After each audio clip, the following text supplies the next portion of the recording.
skalkeskjul er 55 til 69 cm lang i vinkel. Den er 41 cm i hele kroppen.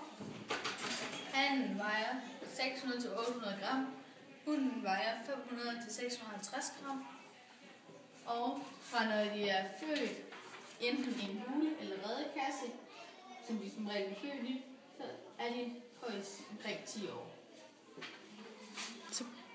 Og hunden for unger er den omkring 2 år som en ynglealder, og den får omkring 7-9 æg. Og den får som regel æg enten skove eller fjeldsøer. Og den ruger baseret på sine æg i 26-28 dage. Og fra de er blevet klækket, kommer de meget hurtigt ud af reden for selv at finde mad, og de kan allerede flyve efter 10 uger. Så de ser, så finder den lille skalleslude sin mad.